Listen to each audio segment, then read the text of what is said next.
realise that I've never done a tour of the guest rooms at Lalande. So this is not a guest room. In fact, this is a room that most of the guests will not see. It's the china pantry. Here we just keep all of the porcelain that we use for the guest dinners. And that is definitely not just there. No, we keep some of the porcelain that we use for the guest dinners. I think that there are lots of glasses on this side as well. There are. There we go. Just to give you some idea of behind the scenes. But now we're going to go and look at the rooms that the guests do see, and that is starting with Naty's office. You are the great embellishment of this room. You and Pavlina's flowers. Oh, yeah, they're beautiful. She does the most amazing job. We're so lucky with Marie and Pavlina in the chateau. They're amazing, yes. I'm just printing the check-ins for the guests. Because they will be here, I think, within half an hour. The first guest will arrive. Something like that. So I'm just doing a quick run around to show everyone the rooms. Lovely. This room, many of you will recognise because it used to be the dining room and it really got far too small to use as the dining room anymore. So it's become Naty's office and the area where you greet the guests when they arrive. It wasn't very inviting, and I think now it's quite sort of Napoleon III. Yeah, it is. It is very mid-19th century, quite heavy with this wallpaper. What's the beam? I love all of it, but I do think it's going to change a lot in future. This will be the library. This will be the library, and I think with fresher, slightly more feminine furniture in it, maybe. Yeah, I think so. It was great for a dining room because you expect a dining room to be dark and brooding at times, but I think as a room that we walk through during the day, it could do with lightening up. Absolutely, but also there's going to be a difference in terms of windows in here, which is why we're not changing anything now. For example, the window that's there is actually a modern addition, and so that's going to be bricked up. And then, thank you, Naty. Thank you, Naty. Marvellous. And the two big. Going to be something here? Yes, correct. Yeah, there's going to be a door there. Yes. And there's going to be a door here. Okay, so 2 double doors going out onto the terrace. I know, it's going to be gorgeous. And behind that painting is another window that's hidden in the. Thank you, Hanny. Thank you.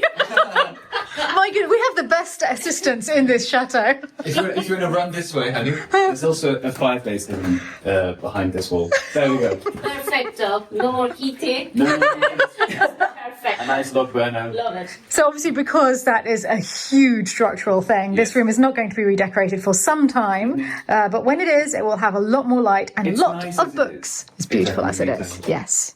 Okay, now we shall see the dining room, Philip's favourite room. Most of you will immediately recognise the beautiful dining room here.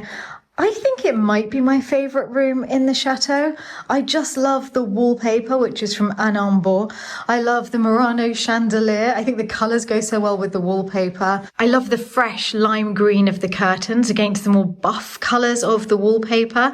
And I especially love the lime green on the chairs. These are beautiful chairs that Philip found at auction. They were made for an apartment that was designed by Jacques Garcia, the French designer, and there was a big sale of the furniture of that apartment, and we managed to get the chairs. I just adore them. And as well as being incredibly cheerful, they are very, very comfortable for deliciously long meals. Pavlina's flowers are beautiful, and I can't wait to see what table Philip makes tonight. Now we are in the winter salon, I think one of the most familiar rooms in the chateau outside of the kitchen. This is the room that we come to in the evenings after the dinner with the guests. We have our teas and our coffees in here. Again, Pavlina's been in here with the tulips. Doing our teas, our coffees, and our digestifs. Oh, yes, of course, in the globe. Now, this was my parents'. It's incredibly kitsch from the 70s. It's a bar. It's depleted, I think. Oh, I wonder who did that. Well, look. It's you partying with the guests every evening. As a child, I thought this was the most sophisticated piece of furniture that my parents owned. I was 3 at the time. Still love it, though. I absolutely adore I love it. in here. I think it's really nice. And we call this the winter salon because this is the room that we tend to use most in winter as a sitting room. This is where we have the big Christmas tree and where we open our Christmas presents. It's such a warm and enveloping room. It is. It's so With the inviting. ceiling and everything. It's quite sort of like the room's giving you a hug. And actually the piano is not supposed to be in here, just temporarily. Well, that will be in the Grand Salon when we finally have a Grand It Salon. came out just when they were doing the beams, it had to come out. Yeah. So it's just living in here for a bit. My favourite thing about this room, which many of you will remember, is that if you look at my father's painting here, heavily inspired by medieval paintings that he used to look at as a child in the V&A. Remember that painting well? And now I'm going to take you to the little downstairs loo, and you will find yourself stepping into the world of my father's painting. The people are life-size, so it's as though you can just chat to them as you're walking in. Hello, hello. I think it is the most crowded loo in France, and I love it. It's one of my favourite rooms in the entire chateau, and one of the rooms that I show the least for fairly obvious reasons. But for those of you who are not going to be using the loo in the winter salon anytime soon, here we have it. Our little medieval fantasy loo. I recently showed you all a lovely tulipière in the shape of a commode and mentioned that I had a pair that were in the winter salon, and here they are. They're really gorgeous. And actually, maybe Pavlina could start using those for flowers as well. I think she'd really enjoy doing that. But the problem is, we're not convinced that they are watertight yet, so we definitely need to try those out first. There was a fashion in the mid-18th century to make these darling little tulip holders in the shape of the fashionable commodes of the time. And they just melt my heart. I think they're wonderful. We are now in the marquee salon. Now, this used to be part of a gîte, so people would rent this as part of their own apartment. From this year, we're not doing that. The bedroom of this apartment is being rented separately, and this room can be used by everybody. The thing I love most about this room is the beautiful paneling that Anne-Marie made. It's inspired by paneling in the Chateau de Chenonceau in the Loire Valley, and he just did the most beautiful job of making it here. There's also a spectacular wallpaper by Watts of Westminster on the story of Venus and Adonis. Over here, Venus, who's been minding her own business, just riding around in her chariot pulled by her swans, spots Adonis. And I mean, you can see he's pretty hot. So she's like, wow, I need to get down there and find out more about this wonderful man, which she does. And it immediately goes very well. They are canoodling almost instantly. However, Adonis is an avid hunter and he wants to go hunting. Venus is not happy. She tries to stop him from going, but he will not listen. So off he goes on his hunt.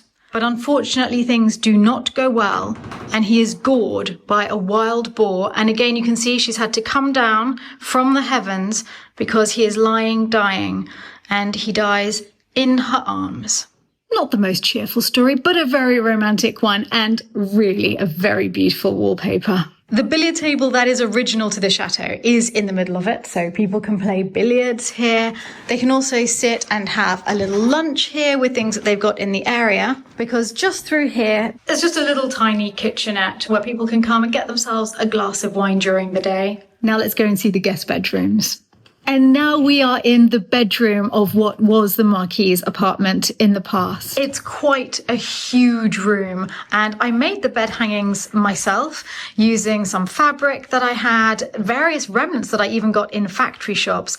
And I love this fabric. It's so lavish. It's a linen, and it's got the most enormous repeat on it. And a wonderful tapestry that I found online and washed for absolutely hours in a bath. In fact, the headboard is a mirror frame that I bought at auction, and rather than putting a mirror back into it, it was already missing its mirror, I just upholstered it with some fabric, and it's been the headboard here ever since. I do love the colours in this room. They're quite different from the colours in the bedrooms upstairs. It's a little more Renaissance down here, a little bit more masculine. The overmantel mirror in this room is one of the ones that was original to the chateau. It used to be in my bedroom when I first moved into the chateau, and it was so beautiful, nicer than anything downstairs. I moved it down to the Grand Salon, and when we started work on the Grand Salon, it came here. And if you look closely, you can see that it's all gardening trophies. So there's a spade, a rake, a lovely basket of flowers, a watering can. I just think it's utterly charming, especially perfect in the countryside. We're now in the upstairs bedrooms, and this one is Chambre Rose. Now, I realise that it's not, in fact, a pink room. I did put pink curtains in as a reminder of the name. When I first bought Lalande, this was called Chambre Rose by the previous owners because it did have a pink toile wallpaper in it. However, the wallpaper was very damaged and quite modern, and it had to be changed. So I changed it for this pretty yellow wallpaper from Cole & Son, which I still love. And it goes beautifully with the bedroom suite that's in here, which my parents bought for me. As soon as I bought Lalande, they started looking for furniture for me, and they found this antique bedroom suite. It's extraordinary, with little hand-painted flowers on all of the furniture. There's a huge needlepoint rug in here. And, oh yes, you're standing next to the reason why the wallpaper needed to be changed. Yes. If you look here, you can see that there's a scar basically in the floor. Yes. It's because there was a wall here. Going all the way along, taking half of the window when I moved in. And they had... The window was in the bathroom. Yeah, they had a loo on the other side. So we decided to sacrifice light in the bathroom in order to get the window back into the bedroom. I think it's a good point there. And there's just a little ensuite through there. It's very small because it was quite hard to work out how to fit ensuites into every bedroom, which we did. I think it's a little bit of a miracle, but it does mean that some of them aren't very big. Again, Pavlina's already been in here. She's brought the flowers in, and there's a little tea station over here. So we have a different tea set in every room. And all of the rooms have books. So if people have forgotten their book, they'll always find something to read at Lalande. And now for the smallest guest bedroom in the chateau, but I think one of my favourites. It has this beautiful lit à la polonaise in. It is an original one from the 18th century. I made all of the curtains for it when I first moved here. And they're all silk. They're milled in the silk mills in Sudbury in the UK. I love the combination of apricot and pale blue. Inside the bed, there is an engraving of a woman just being undressed, ready to go to bed in a very, very similar bed. This is one of the rooms that has the lampshades that some of you may have seen Philip and I getting in Venice from our favourite lampshade store. And we chose it for this room because it's a very Venetian room. It's a small chandelier, but my father bought it for me in Murano when I went there with my parents many decades ago. There's a Venetian mirror over the fireplace, some prints of Venice that used to belong to my father, and a beautiful Italian painted wardrobe, which I absolutely love.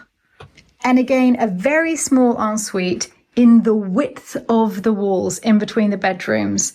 Just around here, we managed to fit the shower, and the loo is just opposite it. I love the wallpaper in the ensuite. I bought this years ago in Designers Guild. And the wallpaper in the bedroom is original to the chateau, and it's so pretty. There are these little scenes. I think there's a little pagoda in the background and a lake in the foreground. And another scene, again, slightly exotic. It seems to be palm trees with a little boat. This one seems a little more European because that's definitely a cross on the building behind the cypresses. And it just transports me to another world when I look at these. It's a princess room. You did a really good job. This is the Chambre de la Tour, and most of you will associate it with two things. One, Michael Petherick's trompe-l'œil panelling, because indeed the panelling we are looking at is not real. It was entirely painted by my friend Michael. It's flat. It's completely flat. I have to come over and check each time because it's so well done. It's so beautiful. And the other thing many of you may remember from this room is, of course, the huge Murano chandelier that Philip found at auction after my aunt had slept in the bed here and said to Philip, you know, the chandelier is really too small for the room. Well, you took that to heart, Philip. And She was right. She was right. And it is so beautiful. I love it. I also love the curtains in this room. I made them many years ago. And I was lucky because the wallpaper is original to the room, and there were two tiny little curtains that had shrunk over the years and that didn't fit. But I was able to save strips of the fabric, and I used those strips to line the pelmet and the curtains of the room. Not just the curtains for the window, but also the curtains of the alcove framing the bed. The bed is a beautiful antique French bed that my aunt bought for me and that we painted in these greens and golds to match the room. I love this room so much. I want to show the ensuite. This is the smallest ensuite in the entire chateau. We worked with what we had. There is the loo. And on the other side, my beautiful assistant, Philip, will show you I think Gala doing it. the shower. Voila. So it was a tiny space, but we managed to make it work. It's making me so happy seeing Pavlina's flowers everywhere. This is the Chambre Bonne Maman. This used to be the bedroom of the marquise at the chateau. And this was her wardrobe. So it feels like the most historic of the rooms in the chateau to me. The bed, which I love, is very Italianate. And I mean, again, it's Venetian. We got it in the sale of the Bauer Hotel in Venice. They're doing a huge restoration and they sold all the furniture from their royal suite and all of the fabric, the tablecloth, the bedspread, the headboard, the upholstery on the chairs. Even the curtains, it all comes from the royal suite at the Bauer. And it's very Lalande because it has huge peacock feathers on it. The scale is different. This is the huge scale on the curtains. And the bed has the smaller scale, still with the peacock feathers. The fabric was woven specially by Bevel Aqua for the Bauer Hotel. I'm so happy to have it here. I love the colours and it goes beautifully with the padded silk walls. I love the bathroom in this room. It's the bluebell woods, and it feels like the bluebell woods at Lalande, especially at this time of year when all the bluebells are out and the sun streams in here. And this room has the sink unit that was also the sink unit of the marquise. We put the sink into it, but the rest was original to the chateau. And unlike the other rooms, this bathroom is absolutely massive. It has the bath and the shower and enough space to have a small ball. And now for our last guest bedroom, the tack room, which has its own entrance in the tower. This is the most contemporary of the apartments at Lalande because it's not part of the original building. It was the groom's room. That's why it's called the tack room. Half of it was where the tack was kept for the horses, and in the other half the groom lived. And I just love it. I love the fact that we have somewhere where we can be a little fresher and more contemporary because I enjoy playing with both styles. There's a little sitting area over here. Of course, the dining area. And then, of course, the bedroom area, which is opposite the bathroom. I love this bathroom. Again, somewhat more contemporary than the others. Your father made so many beautiful pictures, and luckily with this room, because it's a little bit more contemporary, like you were saying, some of the ones that I couldn't really place anywhere that felt really out of place work really well in here, like that one, for example. I remember him making this one in South Africa, actually. Really? Yeah, and bringing it all the way back. I don't know why she's toppled over whilst fishing, but it seems very joyful and I think everyone's having a great time. And I love this Sputnik lamp that Philip put together very painstakingly. It looks great in here. So that's it. That's all the guest areas at Lalande. And of course, they're going to change enormously in future because we're going to have the new grand salon upstairs, the huge dining room downstairs. So it is all going to change. But at the moment, whilst we're in the middle of all the building works, this is the situation as it is. It's so lovely. But it's surprisingly autumnal, actually. Yeah. And that one's for the chapel. I think it will go with the colors of the walls. No, like it's the kind of beautiful. darker. I really can't get over our tulips. And the hellebores as well. Yes. We still have some of them. Yeah. I like them very much. They're really pretty. Beautiful. The guests are going to be arriving any minute now, so I'm quickly going to get changed. I've come to my reading nook for a little bit of me time. I have my Mrs. Simpson autobiography that I'm absolutely loving. And I thought, why not multitask? I'm going to use my Foreo mask whilst I'm doing this. And I'm really lucky because Foreo have kindly offered to sponsor today's video with this ad. Now, many of you have heard me speak about Foreo before because I absolutely love their products. I have been using them for years and they have done wonders for my skin. And I especially love the Foreo FAQ 202 mask, which has 8 different wavelengths of light therapy, including near infrared NIR, which I use the most. But before putting it on, I always use the red light peptide serum and it helps to enhance the benefits of the mask. It feels really good. Already I feel as though I'm pampering myself. The mask is made of FlexiFit silicone. It will fit any face shape. It's wireless. It's so easy to use. You just need to press here and on it comes. And then you can choose whichever different light you want. I'm going for the NIR. The different wavelengths act on the skin in different ways and they have many different benefits, but the ones I particularly like are they're powerfully anti-aging. They help to boost collagen. They help to increase radiance by reducing dark spots as well. And it also helps to get rid of the redness in my skin, which is a problem for me. It only takes 15 minutes, just enough time to get another chapter in. I absolutely love it. I love my other Foreo products too. I have their UFO3, which helps a lot with my dry skin as well. And if you would like to try Foreo products for yourself, they have amazing spring sale deals on at the moment. And you can see them by scanning the QR code on the screen or clicking the link in the description box below. And if you use the code CHDA30, you'll receive an extra 30% off almost all Foreo products, and that's stackable on their sale items too. And now I think I'm actually going to squeeze another chapter in. The chapel is open every weekend so that our guests can go in and just spend some time in there whenever they want. So we've decided that this year there will always be fresh flowers in the chapel every weekend.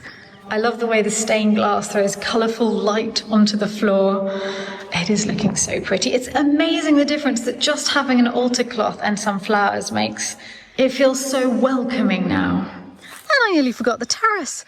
But of course, the terrace is a big part of the guest experience as well, especially at this time of year when it's not too hot to sit here.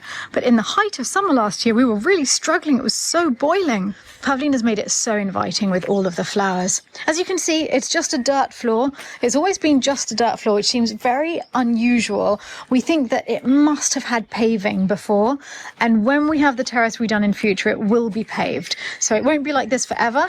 But even with the dirt floor, it's so lovely at the moment. It's such a nice place to sit.